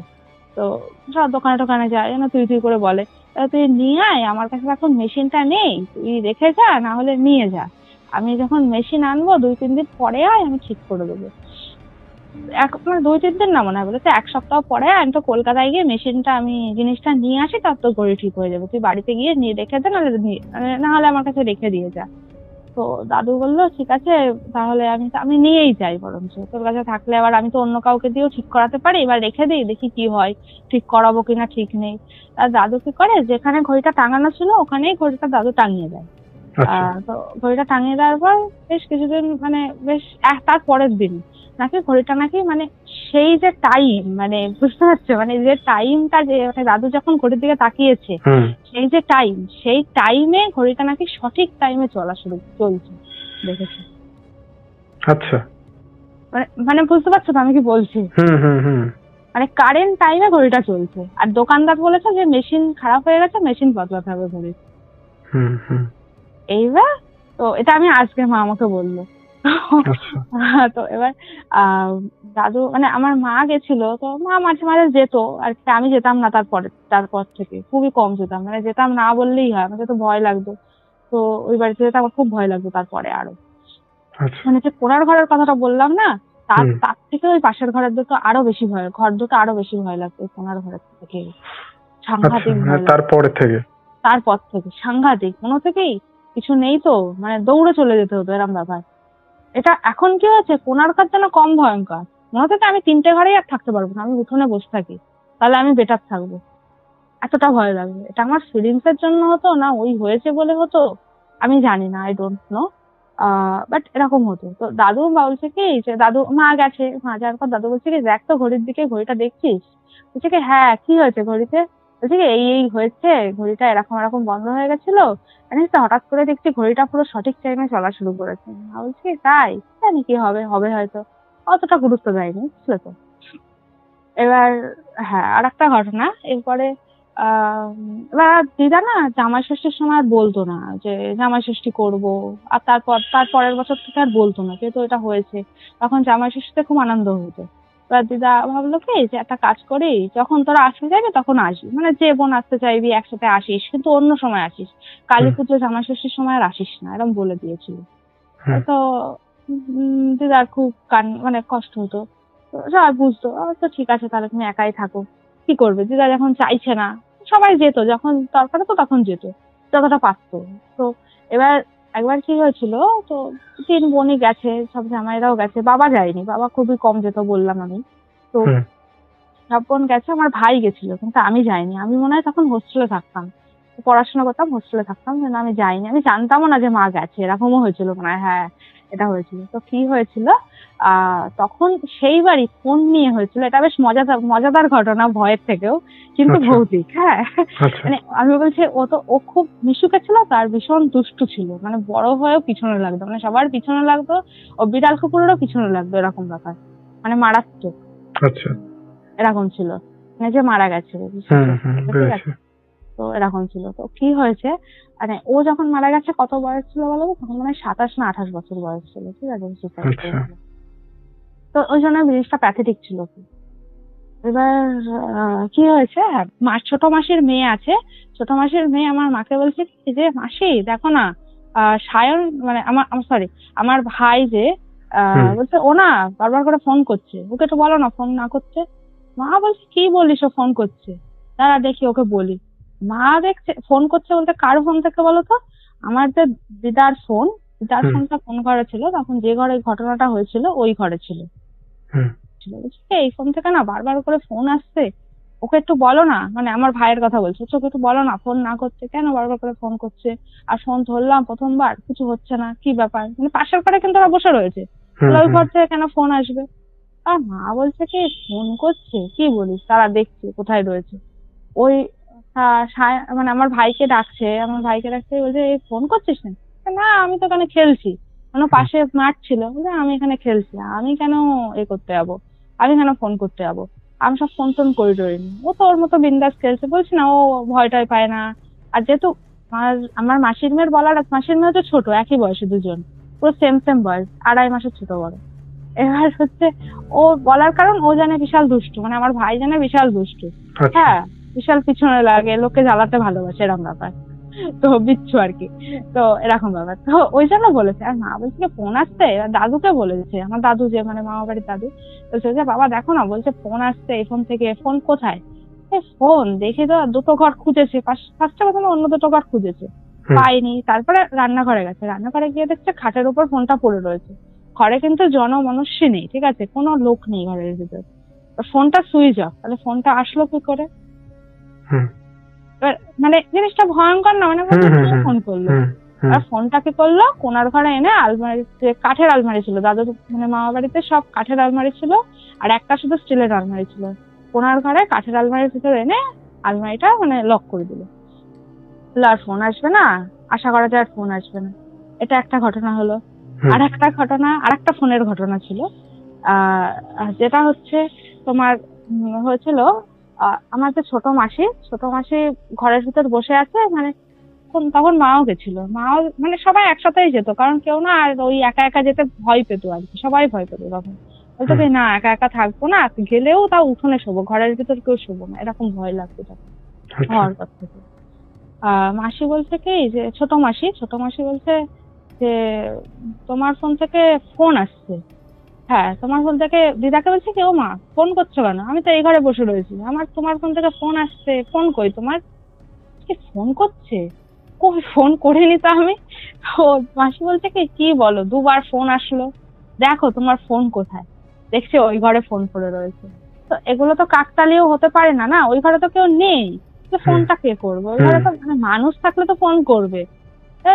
জিনিসটা সবাই বুঝতে পারছে, কিন্তু দেখছে প্রবলেমটা কিন্তু ওই ঘটনাটা হওয়ার 1 বছরের মধ্যে হয়েছে। তো ওটাই তো সবাই বুঝতে পারছে যে কেন হচ্ছে, সবাই বুঝতে পারে। ওই ঘর থেকে ফোনটা এনে অন্য ঘরে আবার রাখা হলো। তো এবার এটা হলো, তারপরে শুরু হলো এবার দিদা যেহেতু একা থাকতো, আর বললাম দাদু কারখানায় রাত জেগে কাজ করতো, দিদা ওই বাড়িতে একাই থাকতো, আর তো কেউ ছিল না এটা হওয়ার পর থেকে। তো এবার দিদার সাথে মানে দিদা না মানে বয়স্ক লোকদের সাথে মিশতে ভালোবাসতো। মানে দেখবে বয়স্ক মানুষরা অনেকেই বয়স্ক থাকে, কিন্তু তারা দেখবে মডার্ন জেনারেশনের সাথে অনেকে মিশতে ভালোবাসে, আর অনেকে আছে বয়স্ক মানুষদের সাথে মিশতে খুব ভালোবাসে, আসুন বসুন, হ্যাঁ ওদের সাথে আলোচনা করতে ভালোবাসে। দিদা ওরকম মানুষ। তো বাড়ির পাশে মানে দিদার বাড়ির পাশেই, তো মানে মামা বাড়ির পাশেই একজন বয়স্ক ছিল, তার ছেলে ছিল, বৌমা ছিল, বা তার আবার মানে নাতি ছিল। সে কি করতো, তার নিজের বাড়িতে না থেকে দিদার বাড়িতেই সবসময় থাকতো। সে এখন মারা গেছে, সে সবসময় দিদার বাড়িতেই থাকতো। সে বয়স্ক ছিল, অনেক বয়স, দিদার থেকে অনেক বয়স ছিল। সে রোগা ছিল, কাজ করতো।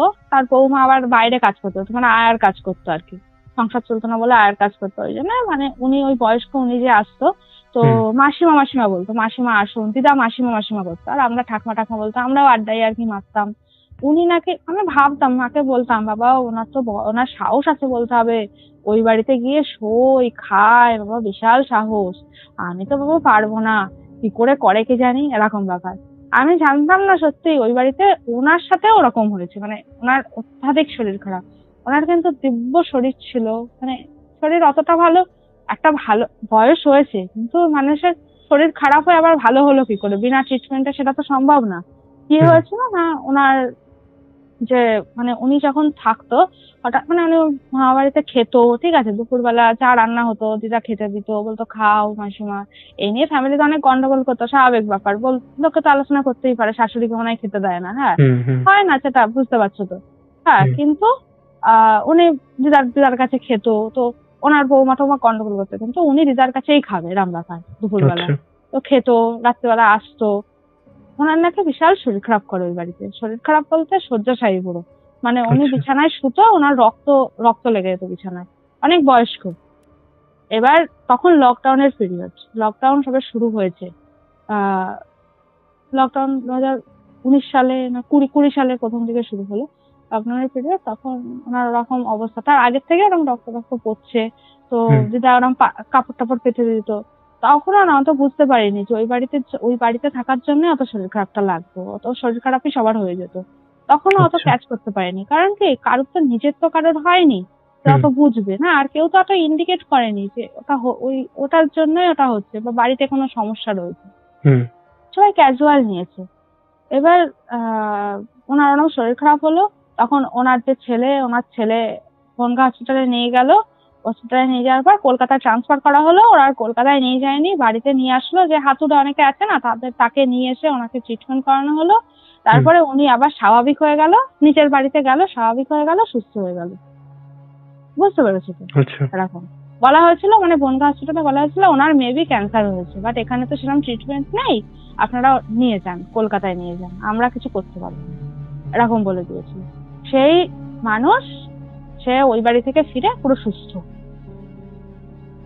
বুঝতে পারছো? এরকম তো ওনার ব্যাপারটা গেল।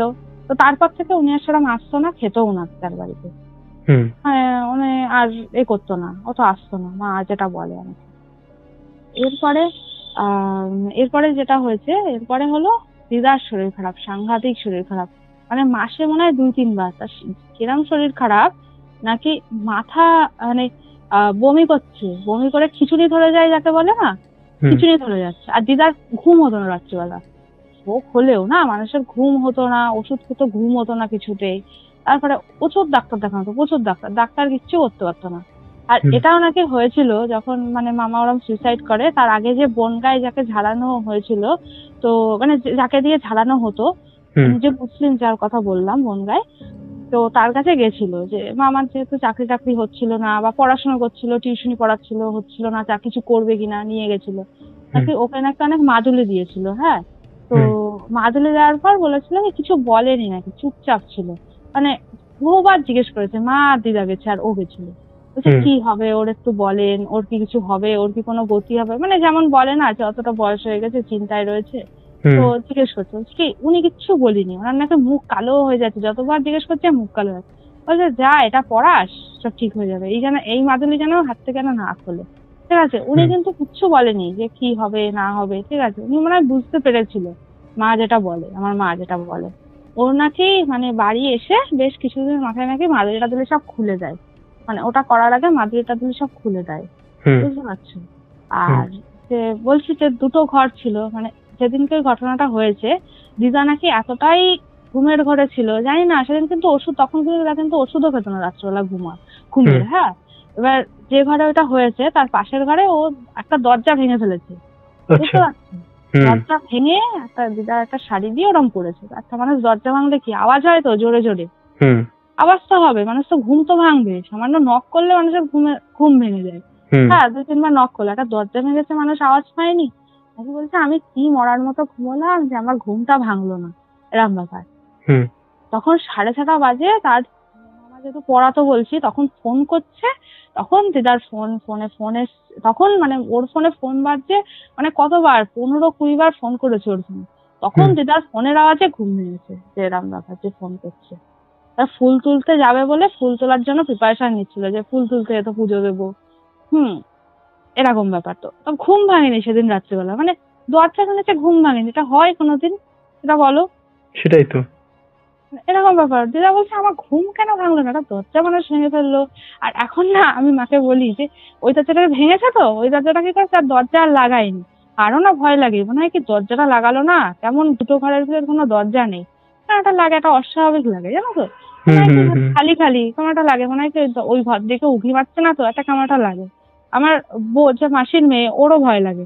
এমনকি আমাদের অনেকবার স্বপ্নেও এসছে, মানে আমার সাথে খুব বন্ধুদের সম্পর্ক, আমার সাথে, আমি যে ওকে নিয়ে ভাবতাম, একটা মানুষকে নিয়ে ভাবলে তো মানুষ স্বপ্ন দেখে, আমি কিন্তু কখনো ভাবিনি যে আমি ওকে নিয়ে ভেবেছি বা আলোচনা হয়েছে। এই তোমার সাথে যে এত কথা বলছি এটার সম্পর্কে, এর আগে কিন্তু আমি কখনো কাউকে নিয়ে এত বলিনি, বা নিজেকে কিন্তু এত আলোচনা করিনি কখনো, বা বলিনি। তারপরেও রাত্রিবেলা মানে ওরকমই, ধরো জুন মাস বা ওই মাসে স্বপ্ন দেখতাম যে ওর সাথে ঘুরছি, এসছে, হ্যাঁ, এরকম ব্যাপার।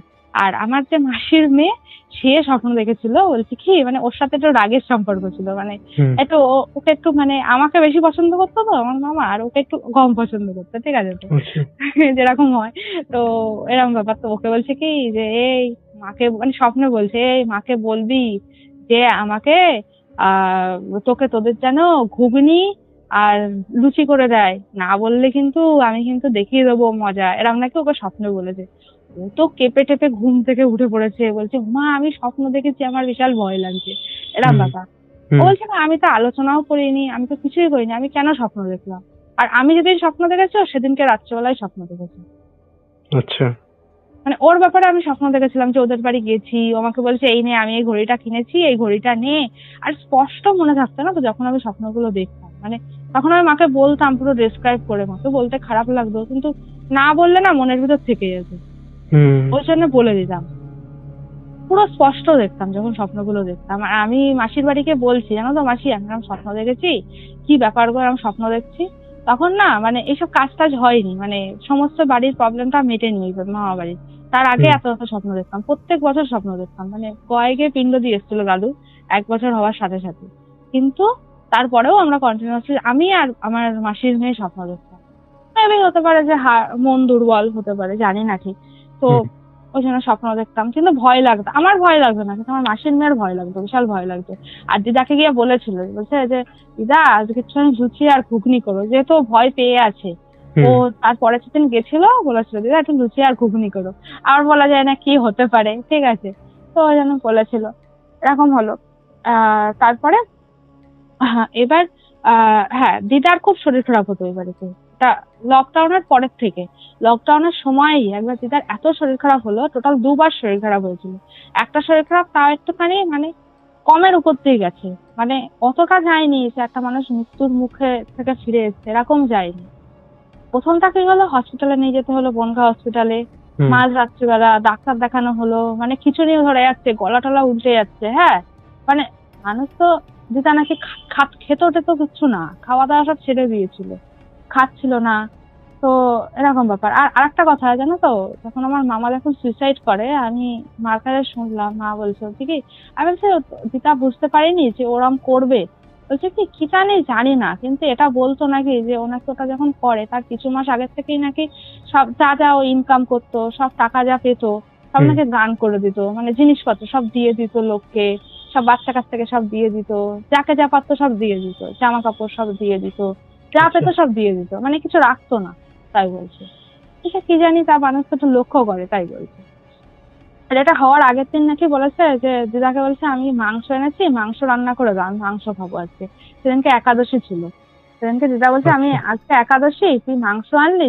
ও কিন্তু জানতো একাদশী আছে, মা নিরামিষ খাবে, কোনোদিন আনিনি এর আগে, প্রথমবার ওরম করেছে যে তুই আজকে মাংস আনলি, আমি তো আজকে নিরামিষ খেয়েছি।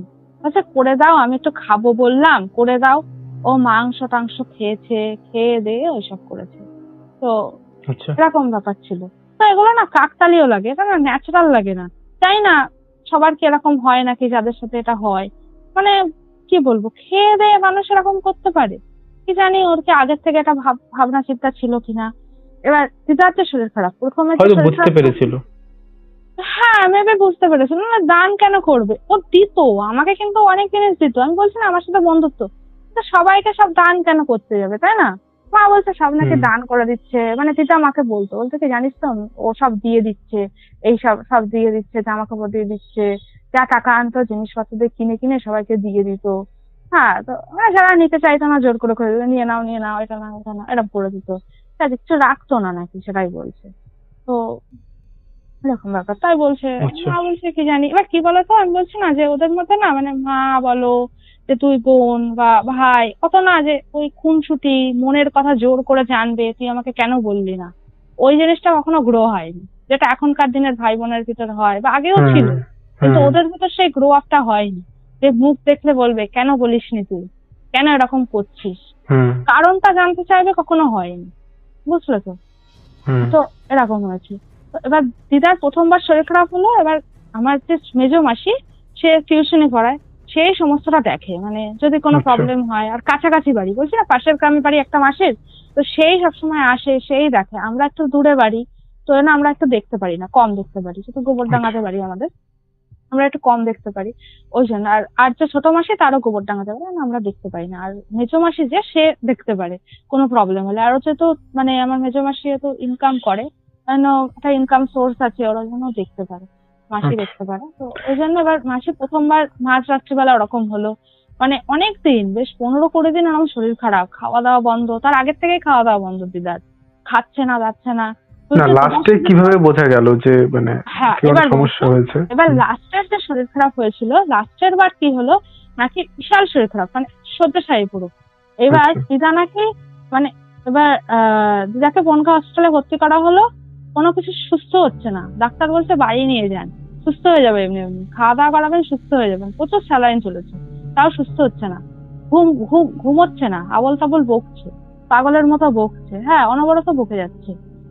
এবার কি করছে যে দিদার নিজের বাপের বাড়ি, এটা আমি বলছি, এটা আমি বলার পিছনে কারণ আছে, নাহলে বলতাম না। এবার দিদার যে বাপের বাড়ি, সেখানে যেহেতু দিদার বাপের বাড়ি বনগাঁতেই, পুরো খোদ বনগাঁতেই, হসপিটালের পাশে। কদিন এনে রেখেছিল, মানে জামা কাপড় খুলে ফেলছে, বুঝতে হয়ে যাচ্ছে, বলছে এই মলম এ করে দে, মানে একটা সুস্থ স্বাভাবিক মানুষ তো এরকম করবে না, না ছেলে পুলে রয়েছে সবার সামনে, মানে তার ভাই রয়েছে, মানে নিচের ভাই আছে, দিদার ভাই আছে, তার সামনে ওরকম করছে। আর তোমার কি কারোর সাথে কথা বলছে না, তোমার ঠাকুরের গান চালাচ্ছে, বলছে এই গান বন্ধ কর, গান বন্ধ কর, আমি সহ্য করতে পারছি না, এরকম করছে। হ্যাঁ, তো ওরা না জিনিসটাকে স্বাভাবিক নেয়নি। এবার বনগাছ সাইড তো একটুখানি কি বলতো, একটুখানি মানে ওগুলোকে একটু বেশি প্রাধান্য দেয়, কিছু একটা হলেই মনে ওদের আগেই মাথায় কাটে, ওটা হয়নি তো, এরকম না তো, অস্বাভাবিক না তো। এবার যে দিদার যে ভাইয়ের যে মেয়ে, ছোট মেয়ে মানে বড় মেয়ে, সে আমার মেজো মাসি গেছিল, মেজো মাসি খুব যেত, আর মা সেবার ছিল যে ওরম যে অস্বাভাবিক আচরণ করছে, মাও দেখেছে। তো যে দিদার যে দিদার যে মেজো ভাই, তার মেয়ে বলছে আমার মেজো মাসিকে বলছে যে এ কি সম্পর্কে কি হয়, বলছে হ্যাঁ দিদি, বলছে কি দিদি স্বাভাবিক লাগছে না, বুঝলে তো, মানে পাশে ডেকে, অন্য ঘরে ডেকে, বলছে কি তুমি না মাসিকে নিয়ে, মানে দিদার কথা বলছে যে মাসিকে নিয়ে একটুখানি যাও তো, এখানে ঝাড়ানোর একটা লোক আছে, উনি খুব ভালো ঝাড়ায়, একটু যাও, বুঝলে তো, না হলে না বুঝতে পারছি না। খাওয়া দাওয়া করছে না, বুঝলে তো, পুরো ছেড়ে দিয়েছে খাওয়া দাওয়া করছে না, আর ভুলভাল বকছে, আর যদি ভুলভাল না বকে পুরো এক কোনায় গিয়ে বসে থাকছে। ঠিক আছে, তো এরকম হয়েছে। তো এবার প্রথমবার ছাড়াতে নিয়ে গেল, উনি কি পুরো শুয়ে পড়ছে, মানে বসে থাকতে পারছে না। এবার ওনার কাছে গেছে, ছাড়াতে গেছে, তো ছাড়াতে যাওয়ার পর ওনাকে বলছে কি যে উনি বলছে যে দিদাকে বলছে যে বলছে কি যে দিদা বলছে আমি বাড়ি যাব, আমি এখানে থাকবো না। ঠিক আছে, আপনি বাড়ি যাবেন কেন, আপনাকে তো আপনি বাড়িতে কি আছে, বাড়িতে আপনার তো কিছু নেই, আপনার তো এখানেই তো রয়েছে, ভগবানের জায়গা এটা, ভগবানের কাছে আপনি এসছেন, ভগবানই তো আপনাকে দেখবে, বাড়িতে এমন কিছু নেই যে আপনি বাড়িতে যাবেন। তো আমার মাও গেছিল আর মাসিও গেছিল, মানে মেজো মাসি গেছিল।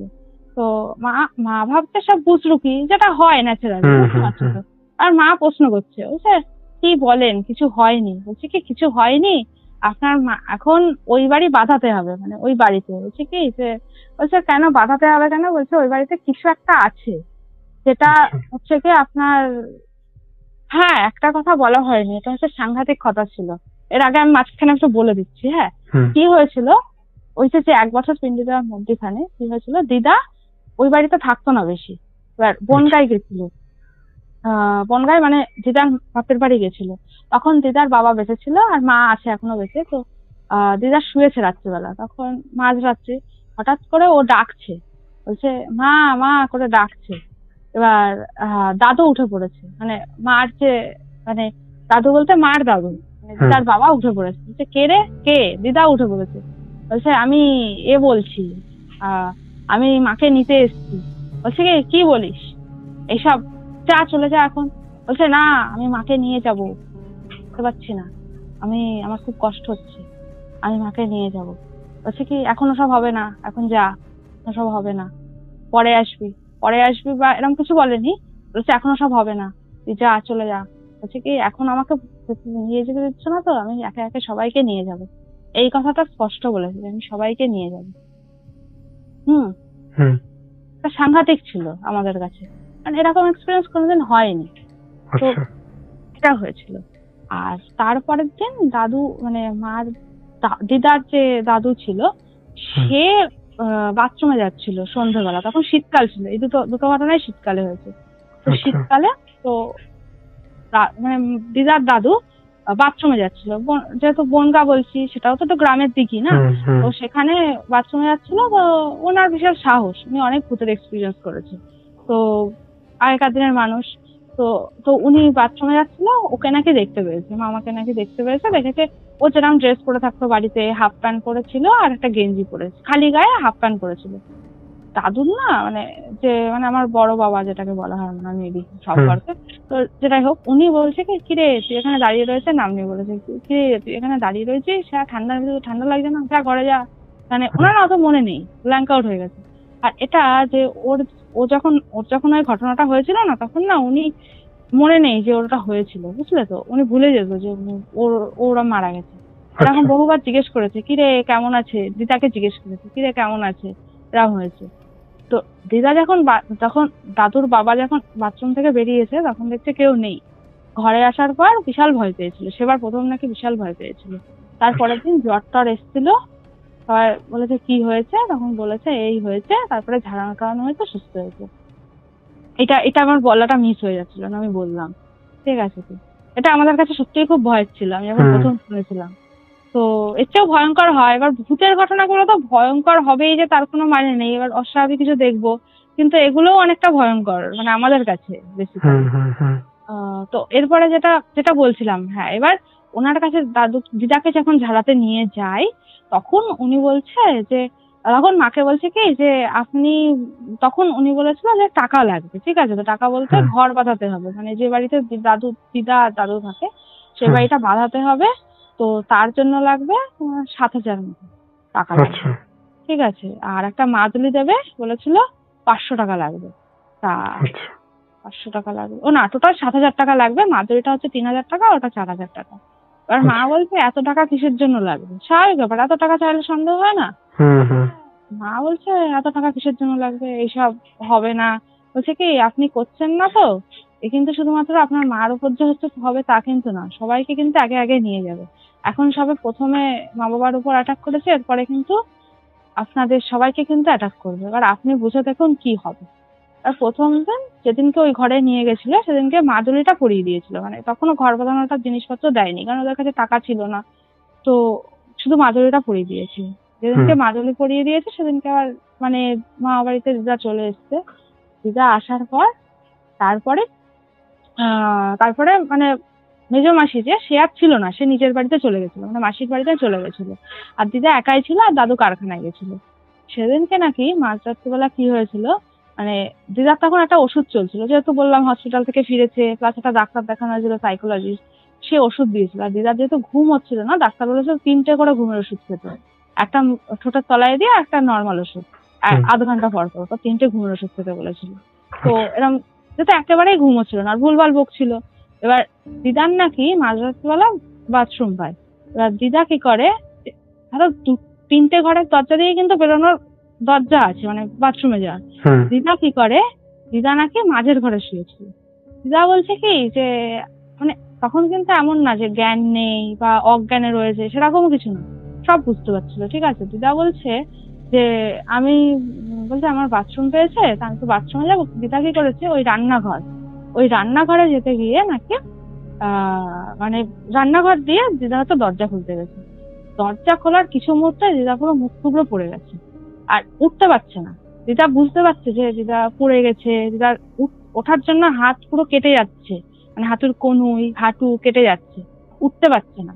ওষুধ খেয়েছে বলে না, দিদা বলছে কি আমি পুরো জেগে রয়েছি, সেই রাত্রির বেলা পুরো জেগে আছে, ঠিক আছে। মানুষ ওষুধ খেলে কি হয়, চলতে চলতে উঠতে তো পারবে, তারপরে তো সে খাওয়া দাওয়াটা কিছুটা তো করেছে, যেহেতু স্যালাইন চলেছে কিছুটা তো শক্তি এসছে, তার জ্ঞান তো রয়েছে, তার পুরো সে বুঝতে পারছে যে দিদার মনে হচ্ছে কেউ যেন চেপে দিচ্ছে, মানে কি বলবো, মানে যে মেছের সাথে পুরো চেপে দিচ্ছে, যে তাকে কেউ উঠতে দিচ্ছে না, এরা মনে হচ্ছে দিদা বলেছে। তো এরপরে তখন শুধু মাদুলি পড়া ছিল, কিন্তু তখন কিন্তু ঘর এখনো বাঁধানো হয়নি, বাড়ি কিন্তু এখনো বাঁধানো হয়নি।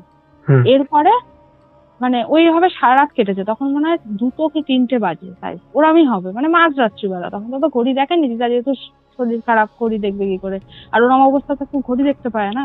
তো এবার দাদু সকাল 6টা নাগাদ আসে, 5:30 6টা নাগাদ এসে ডাকছে, সব দরজা বন্ধ, বুঝলে তো, মানে সব দরজা বন্ধ। এবার দাদু ডাকছে, দাদু দেখে ভাবছি কি ব্যাপার, ঘর থেকে কোনো আওয়াজ আসছে না, কিছু হচ্ছে না, দরজা খোলার জন্য বলছে, ঘর থেকে কোনো আওয়াজ আসছে না। এবার দিদা যে ঘরে পড়ে গেছে বলছি, সেই ঘরে জানলা দিয়ে দেখেছে দিদা পড়ে রয়েছে। আর দাদু যখন দিদাকে ডাকছে, দিদা কিন্তু শুনতে পাচ্ছে যে ডাকছে, কিন্তু উঠতে পারছে না, মনে হচ্ছে কেউ যেন মানে মেঝের সাথে চেপে রেখে দিয়েছে।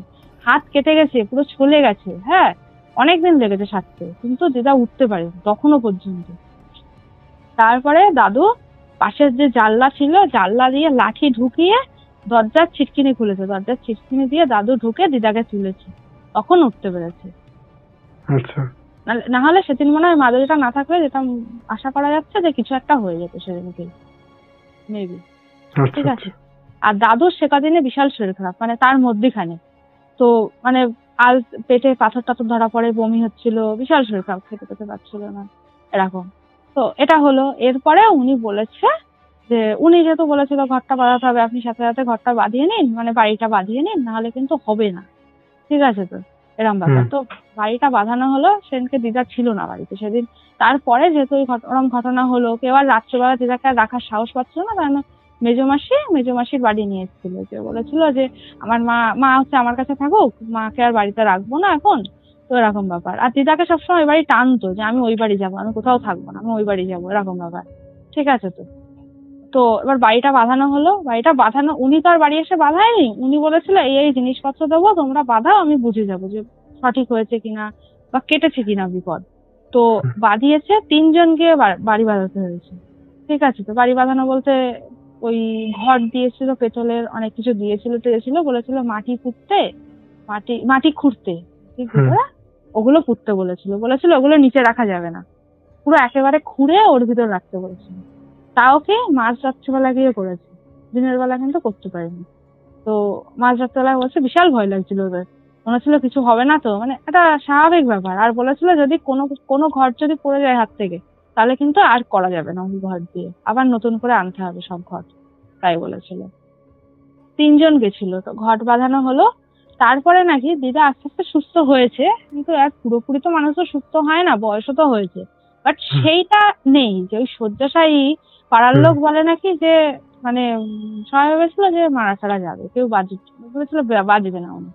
ঠিক আছে। তো এরকমই পজিশন হয়েছিল। আর উনিও বলে দিয়েছিল যে আপনি যদি এই 1 সপ্তাহের ভিতর না করেন, কি হয়ে যাবে কিছু কোনো ঠিক নেই, আপনি আর বাঁচাতে পারবেন না, এরকম বলেছিল। তারপরে নাকি দিদাকে এখন যদি জিজ্ঞেস করা হয়, দিদাই বলে আমার কি হয়েছিল রে, আমার তো বেশি দিন তো শরীর খারাপ ছিল না, কি হয়েছিল, আমাকে কোথায়টা নিয়ে গেছিলি না, আমি কি বনগায় ছিলাম নাকি, মানে যা যা হয়েছিল হসপিটালে যে কিচ্ছু মনে নেই দিদার ওই কদিনের ঘটনা, লাস্টের বারে পুরো ব্ল্যাঙ্ক আউট।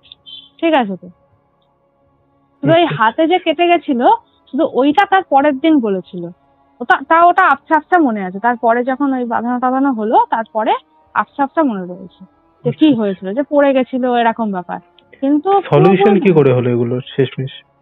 এই যে এইটা যে বাড়ি বাঁধানো হলো আর মাদুরিটা দেওয়া হলো, বললো যে এখন তোমার এখন ওই বাড়িতে আর কোনো সমস্যা নেই। বলছে বাড়িতে আর একটা কথা, ওই বাড়িতে না ওই যে বললাম আমার যে ওরম হয়েছিল, হওয়ার পরে তারপরে না আর কোনো ফুল ফুটতো না বাড়িতে। মানে কাঞ্চন গাছ ছিল, কাঞ্চন গাছে প্রচুর ফুল হতো, বুঝতে পারছো, তার আগে কোনো ফুল ফোটা বন্ধ হয়ে গেছিল, আর কোনো ফুল হতো না।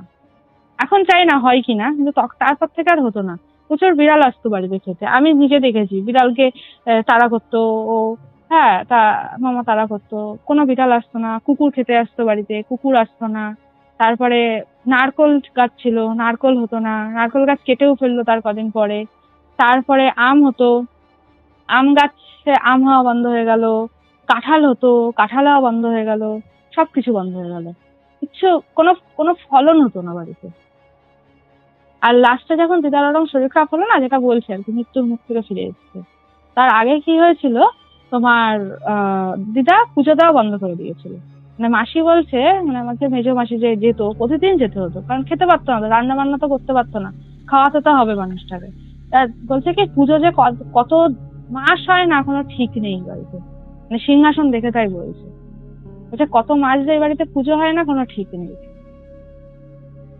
তাই বলছে কি ওই যার কাছে গেছিল, যে ওঝা মতো যার কাছে গেছিল, মানে যে বলেছিল বাড়ি বাঁধাতে হবে, এই মাদুলির সাথে একটা কাছে নিয়েছিল, সে বলেছে যে ওই বাড়িটা বাঁধাতে হবে, বাড়ি বাঁধালে তবেই ঠিক হবে। বলছে ওই জমিতে প্রথম থেকেই অসুবিধা ছিল, বলছি না যে ওই জমিটা কিনতে গেছিল, ঝামেলা হয়েছিল, যে পার্টি ধরে কিনতে হয়েছিল, না হলে কিনতে দিচ্ছিল না। ওই বলছে যে জমিটা যখন কেনা হয়েছিল, মেবি তার আগের থেকেই গন্ডগোল ছিল, বা কারোর নজর পড়েছিল জমির উপর, যে মানে ওরা না থাকলে হয়তো ভালো থাকে, মানে আচ্ছা। ওরা যদি না থাকে হয়তো কেউ জমিটা দখল করে নিতে পারে। আর ওরা যদি না থাকে না, পাড়ার অনেকে খুশি হয় যে হ্যাঁ ওরা নেই বাড়িতে, মানে আস্তে আস্তে কেউ নিয়ে নিতে পারে, এরকম আর কি ব্যাপার। আর দিদার এখনো মানে কদিন আগে মা কথা বলছিল, দিদা বলছে কি যে জানি না এটা অস্বাভাবিক কিনা, দিদা বলছে আমি জানি না, এটা মাসিকেও বলেছে মা।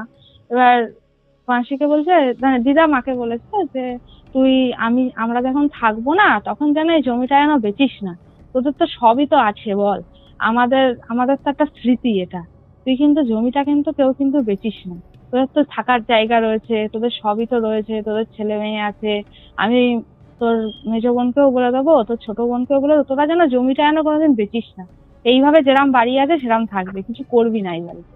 তাই বলছে। এই কাজ হওয়ার পরেও, হ্যাঁ জানি না কেন এটা, আমার এখনো সন্দেহ হয়, আমি তো ঠিক করে রেখে দিয়েছি ওই বাড়িতে আমি যাবো না। এখন কি ঠিকঠাক আছে নাকি? হ্যাঁ এখন বলা যায় ঠিকঠাক আছে, মানে মাসি তো বলে এখন ঠিকঠাক আছে। এখন বলছে যে মাসি বলছে আগে তো হাঁটতে পারতো না, বলছে হাঁটুর সমস্যা, এখন কিন্তু অনেক হাঁটতে পারে, বেটার, অনেক বেটার।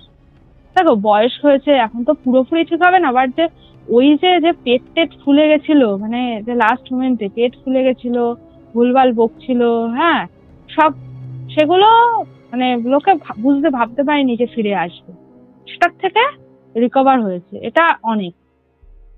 আর বয়স হয়েছে, বয়স বলতে সেরাম বয়স না, 60 হবে, 60-65 হবে, 60ই হবে, সেরামও তো বয়স না না। এবার শোকে মানুষের হয়, এবার ব্যাপারটা কি ওইটা হওয়ার পর থেকে এখন অনেক বেটার আছে, এটা বলা যায়। তো এটাই ছিল ঘটনা। আমি জানি না কতটা ভয়ঙ্কর হয়েছে, কিন্তু প্যাথেটিক, আমাদের কাছে প্যাথেটিকও ছিল, ভয়ঙ্করও ছিল। খুব যে ভয়ঙ্কর না সেটা বলবো না, আর সত্যি ঘটনা তো সত্যি ঘটনার মতনই হবে, তাই না? হ্যাঁ মেন আমার ভয়ঙ্কর লেগেছে সত্যি কথা বলতে ঘড়িটার ঘটনাটা, সত্যি খুব ভয়ঙ্কর লেগেছে, যে পুরো রাইট টাইম থেকে। আর একটা ঘটনা আমার খুব ভয়ঙ্কর লেগেছে, বলছে যে রাত্রিবেলা ডাকছে, বলছে আমি মাকে নিয়ে যাব, আমি সবাইকে নিয়ে যাব, আমি থাকতে পারছি না এখানে একা একা, আমার খুব কষ্ট হচ্ছে। এটা আমার কাছে ভীষণ গা শিউরে উঠেছিল সত্যি কথা বলতে। মানে তুমি বুঝতে পারছো মানে কতটা ভয়ঙ্কর বাবা। সেটাই খুব ভয়ঙ্কর।